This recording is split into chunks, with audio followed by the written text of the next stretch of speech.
FGS. OP. Salut tout le monde, c'est OP, j'espère que vous allez bien et bienvenue sur ma chaîne YouTube. Avant de commencer cette petite vidéo, on se pose sur son canapé, sur sa chaise, dans sa gova, peu importe où tu es. Tu appuies sur s'abonner, à côté il y a une petite cloche, tu cliques dessus, c'est pour la notif. Comme ça, dès que je sors une vidéo, tu es au courant avant tout le monde. On est bon, c'est fait, c'est carré, ok on peut commencer. Ce n'est ni un débrief ni un avant-match les amis, c'est tout bonnement le 3e épisode de PSG Story. Aujourd'hui je vais vous conter cette fameuse épopée européenne parisienne. Car oui, n'en déplaise à certains et certaines, le Paris Saint-Germain a gagné une Coupe d'Europe. Cette Coupe d'Europe s'appelait la Coupe d'Europe des vainqueurs de coupe, communément appelée Coupe des Coupes. C'est une coupe où chaque club de chaque championnat européen qui avait gagné sa coupe nationale participait. Donc, Paris avait gagné la Coupe de France lors du championnat précédent, participait forcément cette saison-là à la Coupe des Coupes, et vice-versa. Le gagnant de la Coupe d'Angleterre, le gagnant de la Coupe d'Espagne, le gagnant de la Coupe d'Italie, etc., etc., pour les championnats européens. Donc, comme je le disais, cette coupe-là, Coupe d'Europe des vainqueurs de coupe, communément appelée Coupe des Coupes, donc c'est la saison 95-96, est une coupe qui a été créée en 1960 et qui a disparu en 1999 et qui a été gagnée, la dernière édition, si je dis pas de bêtises, c'est la Lazio de Rome qui la gagne. C'est une coupe après qui a disparu parce qu'il y a eu l'extension de la Ligue des Champions. Entre temps, il y a eu la création de la Ligue Europa qui s'appelait la Coupe de l'UEFA à l'époque. Et forcément, bon, bah, après trop de compétitions, etc. et tout, ils ont dû faire un choix. Et ils ont préféré garder la Coupe, la Ligue des Champions et la Ligue Europa. Donc voilà, qui s'appelait Coupe de l'UEFA à l'époque. Et la Coupe des Coupes avec la Coupe Intertoto, etc. Tout ça, ça a disparu. Le club le plus titré dans cette Coupe des Coupes, c'est le FC Barcelone avec 4 coupes, il me semble. Ouais, 4. J'allais dire 5, mais c'est 4. 4 coupes. Et donc voilà. Donc Coupe des Coupes, Paris, comme je l'ai dit, lui ne passera pas les tours préliminaires, puisque Paris a gagné la Coupe de France, donc sera directement qualifié en 16e de finale. Avant de rentrer dans le vif du sujet et de parler de ces 16e de finale, je voudrais rétablir une vérité. Depuis de nombreuses années, j'entends des gens qui cherchent à minimiser cette Coupe des Coupes, qui essayent de la réduire à une vulgaire coupe de campagne ou de quartier ou je ne sais quoi. Même si une coupe à la campagne, une coupe de quartier, ça se joue à fond. Et ça reste une coupe quand même, c'est une compétition, il faut la gagner. La Coupe des Coupes restait quand même une Coupe d'Europe. Et il y avait de grands clubs qui étaient des fois reversés dans cette coupe et qui étaient très contents de la gagner à l'époque où elle existait. Et qui sont encore contents aujourd'hui de la compter parmi leurs trophées dans les vitrines, etc. Donc, minimiser cette coupe parce que c'est le Paris Saint-Germain en disant que ouais, c'est une coupe de merde, etc. Bref, oui, ça vaut pas la Ligue des Champions, soit, il n'y a pas de souci. Mais la Coupe des Coupes, fallait la gagner. Fallait aller dans les contrées là, lointaines en Europe, là, dans les pays où il faisait moins 15 degrés, tu faisais des matchs aller-retour, tu avais des tours préliminaires. Bref, et vous verrez que dans le parcours du PSG, on n'a pas affronté des équipes de peintres. C'était des grands d'Europe à l'époque, mais vraiment, vraiment, vraiment. Donc, soit les gens, ils veulent penser ce qu'ils pensent, ils veulent penser ce qu'ils veulent, il n'y a pas de souci. Mais en tout cas, cette Coupe des Coupes, à l'époque, que vous le vouliez ou non, il y a des grands clubs, même aujourd'hui, qui sont encore là, qui la jouent à fond et qui étaient bien contents de la gagner. Et voilà, et bref, cette saison-là, vous verrez, nous, on l'a prise. Mais il y a des étapes à franchir avant tout ça. Et là, on va parler des 16e de finale. 16e de finale, le Paris Saint-Germain va devoir affronter le Molde FK. C'est un club norvégien du championnat de Norvège, donc un bon club.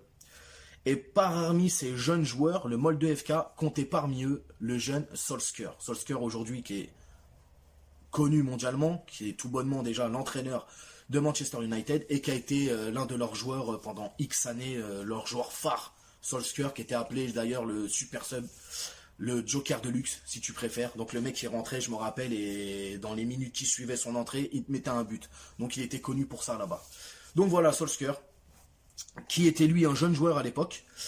Et pour le match aller, le Paris Saint-Germain va s'envoler à Molde FK, donc va s'envoler en Norvège pour y affronter ce club. Et va s'imposer sur un score serré, va s'imposer 3 buts à 2. Donc, on aura Le Gouen, on aura Djorkaeff et Valdés pour les buteurs parisiens. Et pour les buteurs du Molde FK, il y aura Solskjaer qui lui mettra l'un des deux buts. Et l'autre, je ne sais plus, je ne me rappelle plus du nom.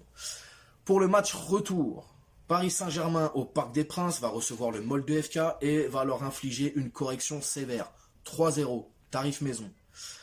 Doublé de Pascal Nouma et un but de Djorkaeff. Alors Djorkaeff, les gars, je vous préviens tout de suite.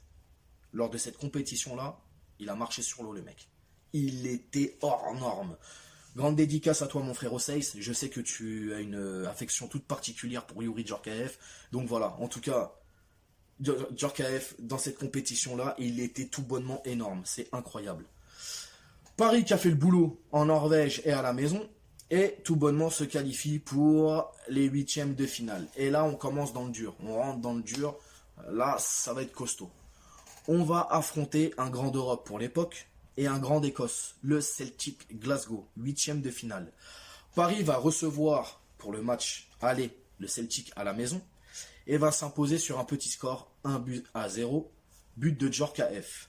Pour le match retour, Paris s'envole en Écosse et s'imposera très largement 3-0. Doublé de Patrice Loco et un but de Pascal Nouma. Donc, Paris fait son taf, Paris fait son job. D'ailleurs, à l'époque, l'équipe est très soudée. Il y a un fort collectif, ça joue très bien au ballon. Pour les plus jeunes d'entre vous qui regardez cette vidéo, qui vous voulez vous documenter et voir un peu comment Paris jouait à l'époque et tout, il y a toutes les vidéos sur YouTube ou Dailymotion, vous y allez, vous regardez.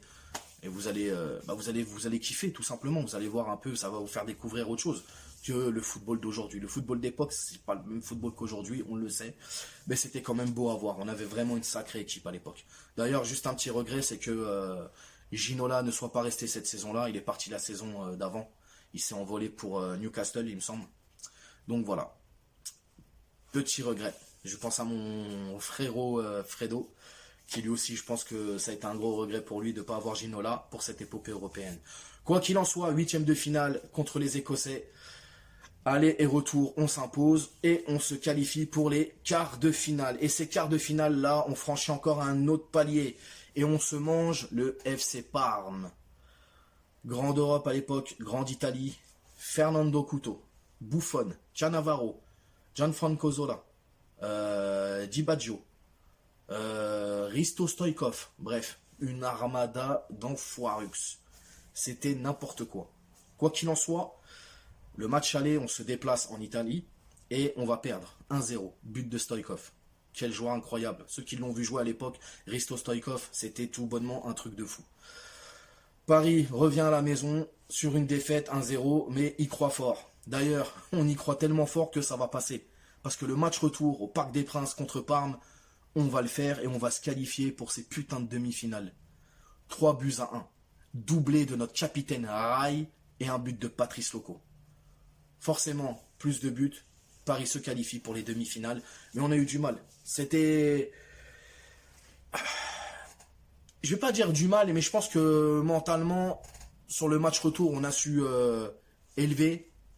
On a su se relever, on a su élever le jeu, on a su... tout était cohérent. Et on sentait qu'on allait passer quoi qu'il arrive. Et ça l'a fait. Donc là, on a atteint les demi-finales. Et encore une fois, pour ces demi-finales-là, on va jouer encore à un grand d'Europe à l'époque. Et un grand d'Espagne surtout. Le Deportivo La Corogne. À l'époque, les gars, le Deportivo, c'est quelque chose. C'est vraiment quelque chose. C'est... Vous, pour la plupart, vous avez connu le Barça, le Real et tout ça. Mais le Deportivo, à l'époque, avec Valence et tout, c'était des gros calibres. Des gros clubs espagnols. Ils avaient des équipes de fous malades. Bref, on se déplace à La Corogne pour le match aller et on va s'imposer difficilement. Parce que vous verrez, pour ceux qui veulent voir les images, vous allez voir le match. C'est incroyable. On a souffert. Mais quand je dis souffert, c'est que ça voulait pas rentrer. C'était un truc de fou. Et là, Youri Djorkaeff va nous délivrer ce match. Et va nous donner la victoire 1-0 à la 89e minute, les gars. Moi, je me rappelle de ce match-là. J'ai explosé. C'était un truc de ouf. C'était un truc de fou. On a gagné à la toute fin. Djorkaeff, encore lui, en sauveur. Le match retour à la maison. La Corogne vient chez nous au Parc des Princes. Et là, pareil, la même physionomie. Pareil, c'était similaire que le match aller. Tout était... c'était bizarre. C'était vraiment bizarre. Et ça va être la même chose. On va s'imposer sur un petit score 1-0, but de Patrice Loco. Et on se qualifie pour cette fameuse finale des Coupes des Coupes. On se qualifie pour cette Coupe des Coupes, la finale. Ce sera au stade Roi-Baudouin à Bruxelles. Et on va se taper le Rapide de Vienne. Alors à l'époque, les gars, hein, aujourd'hui, hein, on peut rigoler, machin et tout, c'est plus ce que c'était. Ok, je suis d'accord. Mais le Rapide de Vienne, à l'époque, c'est quelque chose. Ils ont une sacrée équipe. Et d'ailleurs, s'ils sont arrivés en finale, c'est qu'ils ont dû éliminer du gros aussi. Eux. Donc, Rapide de Vienne. À l'époque, il faut savoir qu'on est entraîné par Luis Fernandez. Et ce soir-là, il va mettre un 11 en place qui pour moi est l'un des 11 les plus forts que Paris Saint-Germain ait eu depuis toutes ces années. On aura Bernard Lama dans les cages, forcément. On aura Roche à droite, N'Goti et Le Guen dans l'axe, Colter à gauche, Bravo, Fournier et Vincent Guérin au milieu. En 10, il y aura Rai et l'attaque sera Djorkaeff, Patrice Loco. Donc vous voyez, là, on a mis les bouchées doubles. Et ben cette finale, elle va être, je vais pas dire compliquée, mais on sent un Paris un peu timide, qui est un peu sur la retenue, tout ça. Alors si je me souviens bien, 28e minute, il y a un coup franc pour le PSG, 26e ou 28e, je sais plus trop. Quoi qu'il en soit, c'est N'Goti qui va le tirer et N'Goti qui va ouvrir le score 1-0 sur un coup franc à Rater, frappe monumentale, monstrueuse, lourde à Rater comme ça qui rentre dans les cages adverses et Paris va maintenir le score jusqu'à la fin du coup de sifflet final et qui va remporter cette Coupe des Coupes. Moi je me souviens à Paname, j'étais chez moi à l'époque, ça sortait les casseroles, ding ding ding ding, c'était incroyable. Paris vient de gagner sa première Coupe d'Europe. Je me souviens, il y avait Yannick Noah aussi qui était dans le staff, qui avait été un peu coach mental à l'époque. Oui, parce qu'à un moment donné, il y avait certains joueurs qui demandaient un statut autre, etc. Il commençait à avoir des petites scissions dans le groupe, etc. et tout, donc on avait fait appel à Yannick Noah qui est un grand tennisman français qui a gagné Roland Garros, tout ça, pour venir un peu mettre de la joie et de la bonne humeur, essayer de réunifier le groupe, tout ça, etc. Donc voilà. On avait aussi un Titi parisien. Alors parmi les Titi parisiens, il y avait Anelka déjà à l'époque, qui avait 17 ans, mais lui, il avait fait que 2 matchs en pro, je crois, mais en championnat, et qui avait été après avec la réserve, parce qu'à l'époque il y avait une réserve au PSG. Et il y avait Jamel Belmadi qui est actuellement le sélectionneur de l'équipe d'Algérie, les Fennecs. Donc Jamel Belmadi faisait partie du groupe ce soir-là. Je ne sais pas s'il est rentré en cours de match, mais en tout cas, dans son palmarès, cette Coupe des Coupes fait partie de son palmarès. Voilà. Donc Jamel Belmadi, qui faisait partie des Titi et qui était parmi le PSG. Donc voilà, le Paris Saint-Germain, champion d'Europe, Coupe des Coupes. Ce soir-là, c'était magnifique, c'était vraiment magnifique. 28e, peut-être, ouais, 28e ou 29e, je sais plus les gars, mais en tout cas, c'est entre 20 et 30, c'est sûr. N'Goti, je me rappelle, il met son but, c'était en tout début de match, et on n'a pas lâché, après on a été costaud, etc. Mais moi j'étais le plus heureux du monde les gars, c'était un truc de fou. Paris, champion d'Europe, Coupe des Coupes, première Coupe d'Europe pour un jeune club comme nous. Voilà, alors, oui, c'est pas la Ligue des Champions, mais je m'en branle. Je prends, c'était une Coupe des Coupes. On a éliminé le Celtic. On a éliminé Parme à l'époque, qui était une grande équipe. On a éliminé la Corogne, qui était une grande équipe. Le Rapide de Vienne en finale, qui était une équipe qui faisait peur à toute l'Europe aussi. Donc voilà, on a été la chercher et on l'a. Mais dans toute cette effervescence, cette euphorie de Coupe des Coupes, etc., il y avait aussi un championnat à aller gagner. Il y avait des coupes à gagner. Coupe de France, Coupe de la Ligue, Trophée des Champions, etc. Parce que ça existait aussi déjà à l'époque. Luis Fernandez, je le redis, était l'entraîneur à l'époque. Alors, pour ce qui est du championnat, cette saison-là, on va finir deuxième. Deuxième avec 68 points, 19 victoires, 11 nuls et 8 défaites. Donc, bon, on aurait préféré gagner avec l'équipe qu'on a, c'est normal, mais voilà. Tu peux pas te donner à fond dans une Coupe d'Europe et ne pas y laisser des plumes. C'est impossible. Ça s'est vu, hein, mais c'est très très rare. Quoi qu'il en soit, on aura mis quand même 65 buts pour 36 encaissés. D'ailleurs, Valdés va être le meilleur buteur parisien cette saison-là avec 15 buts. Et Djorkaeff, lui, toute compétition confondue, il mettra 20 buts. Donc sera le meilleur buteur de l'équipe.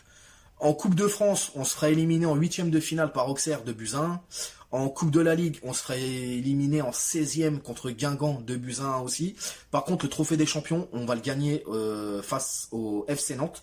Il y aura 2-2, donc on ira jusqu'au tir au but et on s'imposera 6 tirs à 5, un truc comme ça. Donc voilà, pas de Coupe de France cette année-là, pas de Coupe de la Ligue, un trophée des champions, une 2e place en championnat et une Coupe des Coupes. Mais quoi qu'il en soit, voilà, le plus important, le Graal, c'est la Coupe des Coupes, Coupe d'Europe. J'étais, moi, jeune supporter parisien, très très heureux. C'est pour moi l'une des plus belles... l'une des plus belles épopées que Paris nous a offertes. Cette Coupe d'Europe, d'ailleurs je me rappelle, j'avais acheté la VHS, ils avaient sorti Canal, une VHS Euro 95-96 PSG, et il y avait tous les matchs jusqu'à la finale, etc. La finale qui était en long format, et puis les autres c'était que des résumés. Donc voilà, bref, c'est des souvenirs qui me reviennent comme ça, donc voilà. Le Paris Saint-Germain gagne cette fameuse Coupe des Coupes cette année-là, saison 95-96, va réitérer l'année d'après. Quand je dis réitérer, se hissera en finale, mais ne gagnera pas malheureusement. Alors, si je dis pas de bêtises, en 16e de finale, on affrontera le FC Vaduz. Je ne sais pas quel club, de quelle contrée européenne vient ce club, je n'ai pas de souvenir. En 8e, ce sera Galatasaray. Ensuite, en quart, on ira affronter le AEK Athènes. En demi, on affrontera le Grand Liverpool. Donc vous voyez, c'est quand même, à l'époque, c'était du lourd, hein, ceux qui jouaient cette coupe-là. Et la finale qu'on perdra malheureusement, ce sera contre le FC Barcelone. Et le grand FC Barcelone de l'époque, c'était avec les Ronaldo R9, Figo, etc. Donc voilà. D'ailleurs, c'est R9 qui nous éliminera lors de cette finale avec un penalty, un tir au but, 1-0, on perdra cette finale. Donc, quoi qu'il en soit, en tout cas, très content de mon club. D'ailleurs, qui va aussi nous procurer d'autres émotions après. Les finales contre le FC Bayern de Munich, la demi-finale contre City. Bref, en tout cas, quoi qu'il en soit, ceux qui ont vécu à cette époque-là, la Coupe des Coupes, qui l'ont vu à la télé, qui l'ont vécu comme moi en live, ce qu'on a ressenti, c'était incroyablement chaleureux, incroyablement fort, tout ce que vous voulez. Il n'y a pas de synonyme même, de toute manière. Donc voilà, c'était ma petite façon à moi de vous conter cette histoire européenne, cette épopée parisienne européenne. Donc j'espère que cette vidéo vous aura plu. Abonnez-vous, comme je vous ai dit au tout début de la vidéo, vous mettez la petite cloche pour les notifs, commentez, likez, partagez. Et moi je vous dis à la prochaine pour une future vidéo et un nouveau PSG Story. Ciao.